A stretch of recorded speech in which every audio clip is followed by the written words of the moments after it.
Week by week, inside the womb. Welcome to our week-by-week journey inside the womb.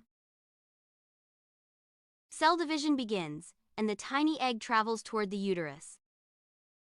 Implantation occurs as the uterine lining receives the blastocyst. By week 4, a primitive heart begins to form. Unique DNA is already set. Weeks 5-8, heartbeat, budding limbs, and the first facial contours emerge. Major organs coordinate. Slight early movements appear by week 8. Around week 12, a detectable heartbeat and emerging reflexes appear. Weeks 13-16, stretching, yawning, and early sensory development begin. By week 20, coordinated movements grow stronger. Many first kicks are felt. Hearing develops. A gentle startle follows an external cue.